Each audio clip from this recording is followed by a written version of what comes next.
केजरीवाल के साथ है। दिल्ली ने अपना जनादेश सुना दिया है और कह दिया कि अच्छे होंगे 5 साल, लगे रहो केजरीवाल। दिल्ली वालों ने जमकर वोट किया और झाड़ू ऐसा चला कि कोई पार्टी दूर दूर तक नजर नहीं आई। बीजेपी ने चुनाव जीतने के लिए पूरा दमखम लगाया। बीजेपी ने गाली गोली और केजरीवाल को नक्सली आतंकवादी कहकर नेगेटिव प्रचार किया, लेकिन बीजेपी की दाल नहीं गली। शाहीन बाग, एनआरसी, सीएए और एनपीआर सब पर नफरत की बोली हारी। जनता ने केजरीवाल पर ही भरोसा किया। बिजली, पानी, बेहतर स्कूल और विकास की जो बातें केजरीवाल कर रहे थे, उस पर ही जनता ने वोट किया। बीजेपी की उम्मीदों को भी जहां वोट की चोट लगी है यहां पर, वहीं सबसे बुरा हाल कांग्रेस का रहा। पार्टी 2015 की तरह एक बार फिर अपना खाता नहीं खोल पाई। पार्टी हार पर मंथन की बात कर रही है। हम चुनाव का विश्लेषण करेंगे आगे, लेकिन पहले सुनते हैं केजरीवाल का बयान। किस तरह उन्होंने दिल्ली को थैंक यू कहा है। मैं सभी दिल्ली वासियों को तहे दिल से शुक्रिया अदा करना चाहता हूं कि उन्होंने तीसरी बार अपने बेटे पे भरोसा किया। ये जीत मेरी जीत नहीं है, ये सभी दिल्ली वासियों की जीत है। ये दिल्ली के हर उस परिवार की जीत है जिसने मुझे अपना बेटा समझ के, जिन्होंने मुझे अपना बेटा मान के हमें जबरदस्त समर्थन दिया, इतना वोट दिया। ये हर उस परिवार की जीत है जिनको अब दिल्ली में 24 घंटे बिजली मिलने लगी है। ये हर उस परिवार की जीत है जिनके बच्चों को अच्छी शिक्षा मिलने लगी है। ये हर उस परिवार की जीत है जिनके लोगों का दिल्ली में अस्पतालों में अच्छा इलाज होने लगा है। दिल्ली के लोगों ने आज देश में एक नई किस्म की राजनीति को जन्म दिया है। लेकिन चलते हैं अब इस जीत का करते हैं विश्लेषण। हमारे सहयोगी हमारे साथ जुड़ गए हैं, विपिन भट्ट, और साथ ही दिल्ली में आपके हेडक्वार्टर से सहयोगी दीपाली नंदा भी जुड़ेंगी। लेकिन पहले विपिन आपके पास आना चाहेंगे, ये बताएं जिस तरह की जीत दिखाई दे रही है, क्या है आंकड़े और एनालिसिस क्या कहती है? नजरें रहेंगी। हमने बढ़िया जीत है, प्रचंड जीत है। और जैसा केजरीवाल अभी कह रहे थे कि दिल्ली की जनता ने उन्हें अपना बेटा मानकर आशीर्वाद दिया है, तो वो नंबर्स में भी दिखाई दे रहा है। वैसे तो आपको लगेगा कि नंबर पिछली बार से 4 कम है। 63 पर आम आदमी पार्टी है और 7 बीजेपी के खाते में, जबकि कांग्रेस का खाता नहीं खुल पाया है। पिछली बार से 4 कम। लेकिन इस बार का जो चुनाव था वो बड़ा चुनाव था। पिछली बार से भी ज्यादा प्रतिद्वंदिता थी। बीजेपी के बड़े दावे थे, बीजेपी ने जोर भी बहुत लगाया था और ये बातें भी हो रही थी कि कई तरह के मुद्दे हावी हैं चुनाव में, शाहीन बाग से लेकर एनआरसी से लेकर सीएए तक। तो किन की जीत होगी? क्या सड़क, पानी, बिजली, स्कूल, हॉस्पिटल की जीत होगी या इन मुद्दों की जीत होगी? लेकिन दिल्ली ने दिखाया है कि 70 सीटों में से उन्होंने 63 इन मुद्दों के बावजूद भी केजरीवाल को दी है। तो यहां पर और दिल्ली के नक्शे पर भी आप देखिए, पूरी तरह से जो हरा हिस्सा है वो आम आदमी पार्टी को रिप्रेजेंट कर रहा है, जो केसरिया हिस्सा है वो बीजेपी को रिप्रेजेंट कर रहा है। तो एक अनुमान आप लगा सकते हैं कि ये कितनी बड़ी जीत है। 63 सीट्स पर अभी कुछ पे रिजल्ट आने बाकी है, कुछ पे डिक्लेयर होने बाकी है, लेकिन 63 सीटें जहां रुझान में केजरीवाल सरकार को जा रही है, ये आम आदमी पार्टी को जा रही है और साथ गई है बीजेपी को। अब जैसा मैंने बताया कि नुकसान अगर देखेंगे तो लग रहा है 4 सीटें पिछली बार से कम है, लेकिन जो आंकड़ा पिछली बार आ गया था उसका रिपीट होना इतना आसान है नहीं। 4 सीटें कम है, लेकिन बावजूद इसके प्रदर्शन बड़ा माना जाएगा। जिन हालातों में ये चुनाव लड़ा गया, जिन तारीखों पे चुनाव लड़ा गया, जिस तरह की चीजों के बीच में लड़ा गया, बीजेपी को जरूर वहां पर 4 सीटें का फायदा हो रहा है, लेकिन बीजेपी से उम्मीदें ज्यादा थी, बीजेपी का प्रदर्शन जोर बहुत ज्यादा था, डबल डिजिट में लेकिन नहीं पहुंच पाया। लेकिन तीसरा कांग्रेस, वहां बहुत बड़ा नुकसान, खाता ही नहीं खुला। वोट शेयर में देख लीजिए, 53% वोट शेयर मिला है आम आदमी पार्टी को, यानी आधी से ज्यादा दिल्ली ने इन्हें वोट दिया है। बीजेपी का वोट शेयर जरूर बढ़ा है यहां, लेकिन वो पर्याप्त नहीं रहा कि वो आम आदमी पार्टी को मात दे पाते। 39 पर अटके हैं।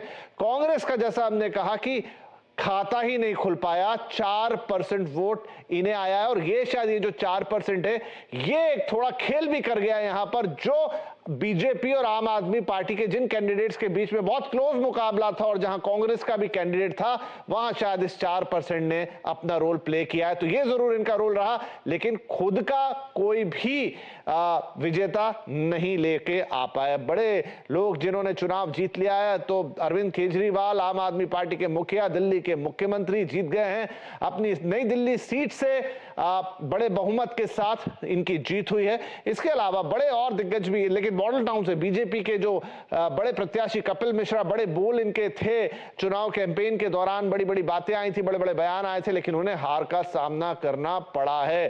तो बीजेपी के कई दिग्गज धराशायी हुए हैं। आतिशी आज एक वक्त में पीछे चल रही थी, ऊपर नीचे हो रहा था, लेकिन फाइनली कालकाजी से इन्होंने जीत दर्ज कर ली है आम आदमी पार्टी के लिए। झाड़ू चल गई है यहां पर। पटपटगंज से ये भी बड़ी डाइसी सीट हो चली थी। मनीष सिसोदिया कभी ऊपर कभी नीचे, कभी ऊपर, दिल्ली के उप मुख्यमंत्री हैं इस वक्त, लेकिन फाइनल रिजल्ट में सीट इनके खाते में गई है। जीत गए हैं ये चुनाव, और आगे भी शायद हम इन्हें दिल्ली के उप मुख्यमंत्री के तौर पे देखें। अमानतुल्लाह खान ओखला से, ये वही इलाका है जहां पर शाहीन बाग का पूरा जो किस्सा चला, वहां सबकी नजर थी कि कौन जीतता है। अमानतुल्लाह खान साहब यहां पर लड़े चुनाव आपकी तरफ से और जीत भी लेकर आए हैं ओखला शाहीन बाग वाले इलाके से। हरिनगर में अभी आया नहीं है रिजल्ट, मतलब डिक्लेयर नहीं हुआ, लेकिन बीजेपी यहां पीछे चल रही है। तजिंदर पाल सिंह बग्गा यहां पर बीजेपी के उम्मीदवार इस वक्त पीछे हैं। हरिनगर से राजकुमारी ढिल्लो जो आपकी उम्मीदवार हैं, उन्होंने बढ़त बना रखी है। तो जैसा हमने कहा, कुछ रिजल्ट्स अभी भी आना बाकी है। कई जगह तो सील्ड हो गए हैं, लेकिन कई जगह अभी भी हार जीत पक्की नहीं हुई। बलीराम मारान से हार गए हैं कांग्रेस के हारून यूसुफ, मंत्री भी रहे कांग्रेस सरकार में, लेकिन अब अपनी सीट नहीं बचा पाए हैं। वैसे बड़े नेता माने जाते हैं, लेकिन सीट नहीं निकाल पाए कांग्रेस के लिए, और यही कारण है कि एक भी सीट उनके खाते में नहीं आई। वही हाल कृष्णा तीरथ का है, हार गई है पटेल नगर से, और कांग्रेस के हाथ बस निराशा ही निराशा लग रही है।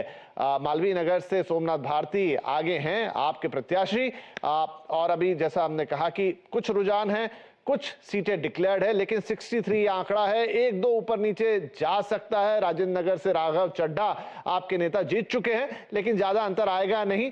70 में से 36 सीटें चाहिए होती, उस आंकड़े से बेहद आगे, काफी आगे खड़ी हुई आम आदमी पार्टी। बाबरपुर से जीत चुके हैं गोपाल राय, और इसमें कोई शक नहीं है कि सरकार बनने जा रही है, वो भी बड़े बहुमत के साथ बनने जा रही है। बस ये कि बीजेपी के पास इस बार 4 सीटें ज्यादा होंगी। हालांकि चांदनी चौक से अलका लांबा हार गई है। चुनाव वाले दिन थोड़ी झड़प हो गई थी, चांटा मारने का आरोप लगा था आम आदमी पार्टी के प्रत्याशी को, लेकिन ये अपनी सीट वहां पर हार गई हैं।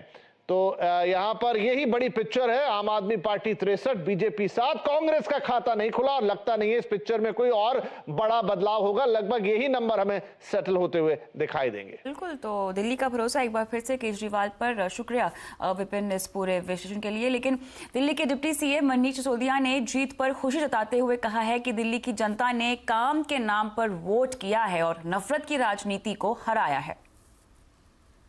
बीजेपी ने काफ़ी नफरत की पॉलिटिक्स करने की कोशिश की। बीजेपी ने काफ़ी इस बात की कोशिश की कि हिंदू मुसलमान आपस में लड़ पड़े, लेकिन मुझे खुशी है कि पटपड़गंज के मेरे वोटर्स, पटपड़गंज के मेरे भाई बहन बटे नहीं, और कुल मिला के आम आदमी पार्टी केजरीवाल जी को जिताने के लिए एक बार हैं दिल्ली हमारी सहयोगी दीपाली नंदा के पास। दीपाली, ये बताएं कि आप पार्टी के दफ्तर के पास आप पहुंची हुई हैं, अभी वहां किस तरह की हलचल चल रही है? जश्न की तैयारियां वहां पे शुरू हो चुकी है?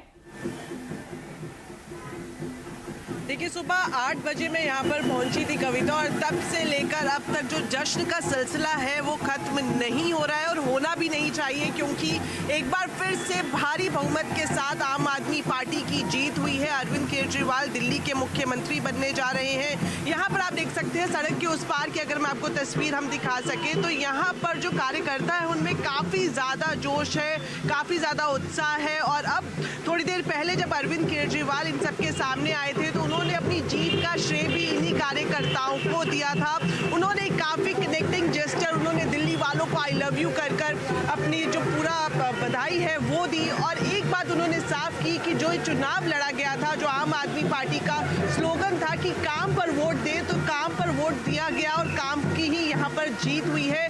साफ किया गया कि अगले 5 साल के लिए भी जो एजेंडा आम आदमी पार्टी की तरफ से फिक्स किया गया है, चाहे वो महिलाओं की सुरक्षा की बात हो, बिजली हो, साफ पानी हो, जो वर्ल्ड क्लास हेल्थ फैसिलिटीज हो, उन सब पर आम आदमी पार्टी काम करेगी। एक और बात मैं आपको बताना चाहूँ कि नतीजे आने से पहले अरविंद केजरीवाल बजरंगबली के दर्शन करने गए थे और उस पर काफ़ी सियासत भी हुई थी। आज जब अरविंद केजरीवाल सामने आए जीत के बाद तो उन्होंने कहा कि बजरंगबली, आज मंगलवार का दिन है, बजरंगबली ने उन्हें अपना आशीर्वाद दिया है और जिन लोगों ने उन पर आरोप लगाए थे, अलग अलग बातें करी थी, उन्हें भी बजरंगबली ने सबक सिखा दिया है। तो काफ़ी एक बड़ी जीत के साथ अरविंद केजरीवाल एक बार फिर से वापस आए हैं, दिल्ली की सत्ता पर काबिज होने जा रहे हैं। और कार्यकर्ता सुबह से ही यहाँ पर सैकड़ों की तादाद में मौजूद है, क्योंकि अगर हम दिल्ली चुनाव की बात करें तो इस दिल्ली चुनाव पर ना सिर्फ दिल्ली बल्कि पूरे देश की नजरें थी। भारतीय जनता पार्टी, आम आदमी पार्टी, सभी ने अपने शीर्ष नेताओं को मैदान में उतारा था। कई तरह के वादे, कई तरह की कैंपेनिंग की गई थी, लेकिन जीत अब आम आदमी पार्टी की हुई है। अब उम्मीद यही कर रही है दिल्ली की जनता की, जिस विश्वास के साथ इतना भारी बहुमत अरविंद केजरीवाल को मिला है, उस विश्वास को वो आगे भी बरकरार रखें। शुक्रिया दीपाली तमाम डिटेल्स के लिए। तो केजरीवाल के लिए शुभ मंगल रहा आज, वो खुद को बजरंगबली का भक्त भी बता रहे हैं। लेकिन चलिए इस जीत का करते हैं हम विश्लेषण। हमारे साथ वरिष्ठ पत्रकार रामकृपाल सिंह जी जुड़ गए हैं। स्वागत है आपका CNBC आवाज पर। तो क्लियरली दिल्ली में केजरीवाल की जीत पर आपको क्या कहना है? दिल्ली वालों ने अपना फैसला सुना दिया है, एक बार फिर से विश्वास की जो डोर है वो आपके हाथ में पकड़ा दी है। जी बिल्कुल सही है। देखिए, ओपिनियन पोल से लेकर के एग्जिट पोल तक ने जो फोरकास्ट किया था करीब करीब वो सच निकला है। तो कोई इसमें आश्चर्य की बात नहीं है। आश्चर्य तब होता जब इससे उलट कोई परिणाम होते, क्योंकि ऐसा कभी नहीं हुआ है कि कोई भी एक नतीजे पर सारे ओपिनियन पोल और एग्जिट पोल यूनानिमस हो और उसके बाद भी कोई परिणाम उलट आए, ऐसा कभी हुआ नहीं है। लेकिन हाँ, ये जरूर है कि थोड़ी बहुत जो आशंका थी कि शायद इतना प्रचंड बहुमत नहीं मिलेगा, लेकिन निश्चित तौर पर 2015 का फिर से आप पार्टी ने रिपीट किया है। और इसका सबसे बड़ी चीज जो मैं कहूंगा, एक चीज सभी पॉलिटिकल पार्टीज को याद रखना चाहिए कि आप विचारों से असहमत हो सकते हैं, आपको पूरा अधिकार है, लेकिन आप जब तथ्यों को कोई भी पार्टी झुठलाती है तो उसका खामियाजा भुगतना पड़ता है, क्योंकि जनता बहुत जागरूक हो चुकी है। आपको उदाहरण मैं बताऊं, पिछले लोकसभा चुनाव में विपक्ष क्या आरोप लगाता था कि मोदी जी ने कोई काम नहीं किया, कोई मकान नहीं बना। तो क्या होता है कि जिस वोटर को कुछ मिला है वो समझता है कि ये अब नेता जो कह रहा है कोई काम नहीं हुआ, ये झूठ बोल रहा है, उससे वो आहत होता है। तो यही चीज ठीक इस बार बीजेपी ने ही गलती की। आप ये कह सकते हैं कि केजरीवाल ने जो काम किया है हम उससे बेहतर काम करेंगे, लेकिन अगर आप ये कहते हैं कि इन्होंने 5 साल कुछ नहीं किया, 6 साल इन्होंने कुछ नहीं किया, तो वो वक्त जब चला गया जबकि आम वोटर को इसकी जानकारी नहीं होती कि क्या किया जा रहा है क्या नहीं। विकास है तो वो तथ्य है और आप तथ्यों को झुठला नहीं सकते हैं। बिल्कुल। तो क्लियरली यहाँ पर लोगों ने काम देखा है और उसी के विश्वास पे, उसी भरोसे पर आपको जिताया भी है। लेकिन साथ ही आपसे ये भी हम समझना चाहेंगे कि अब विपक्ष जो बात कह रहा है कि देश का मोड़ अब बीजेपी के खिलाफ है, क्या लगता है आपको, इस पर क्या कहना है? देखिए, 2014 में जब मोदी जी इतनी प्रचंड लहर पे आए थे, उसके बाद जो चुनाव हुआ था दिल्ली का, तब उसको इससे भी ज्यादा सीटें मिली थी। उसके बावजूद आपको याद होगा 67 सीट्स मिली थी। मोदी जब बिल्कुल अपनी लोकप्रियता पर, तब भी यही कहा गया था कि अब देश में बदलाव शुरू हो गया है जी। बिहार में भी ऐसे ही हुआ था, सरकार उलट गई थी। देखिए, एक किसी स्टेट से लेकर के आप पूरे देश की विचार, आप देश के माहौल का या उसके बारे में कोई फोरकास्ट नहीं कर सकते। क्योंकि ये विशुद्ध रूप से देखिए, दिल्ली एक राज्य का चुनाव रहा है और यहाँ 21 साल से बीजेपी दिल्ली में है ही नहीं।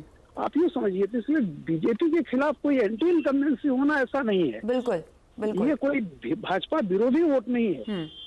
ये अरविंद केजरीवाल के पक्ष में वोट है। और जब किसी के पक्ष में वोट होता है कि अरविंद केजरीवाल ठीक कर रहे हैं, उन पर भरोसा है, तो उससे आप ये नहीं कह सकते कि ये एंटी बीजेपी वोट है, क्योंकि बीजेपी तो 21 साल से है ही नहीं है। तो उसके खिलाफ आप दिल्ली में क्यों वोट डालेंगे? जबकि अभी 23 मई को जो फैसला हुआ है पूरे देश में जी, वो 2014 से प्रचंड बहुमत से बीजेपी वापस आई है।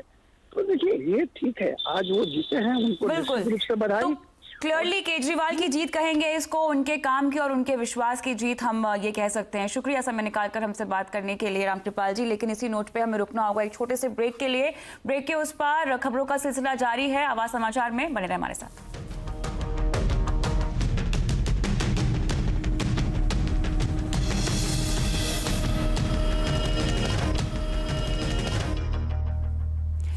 बात करेंगे शेयर बाजार में आज हुए कारोबार की। बाजार में 2 दिनों की सुस्ती के बाद आज फिर रफ्तार हमने देखी। निफ्टी 12,100 के पार टिकने में कामयाब रहा। आज बैंक शेयरों ने आउट परफॉर्म किया है। निफ्टी बैंक के 12 में से 10 शेयर बढ़त पर बंद हुए हैं। हालांकि मिड कैप शेयरों की बात करें तो आज यहां सुस्ती दिखाई दी है। इसे सरकारी कंपनियां जो हैं वो और मेटल और फार्मा शेयरों में बाजार को आज बल दिया है। आज की तेजी में रिलायंस इंडस्ट्रीज, HDFC और ICICI बैंक का योगदान सबसे ज्यादा रहा। CNBC आवाज और नेशनल स्टॉक एक्सचेंज एक विशेष मुहिम इन्फॉर्म्ड इन्वेस्टर्स लेकर आए हैं, जिसका मकसद है निवेशकों के प्रति जागरूकता को बढ़ावा देना। यदि आप किसी भी व्यापार लेन देन को नोटिस करते हैं या आपके द्वारा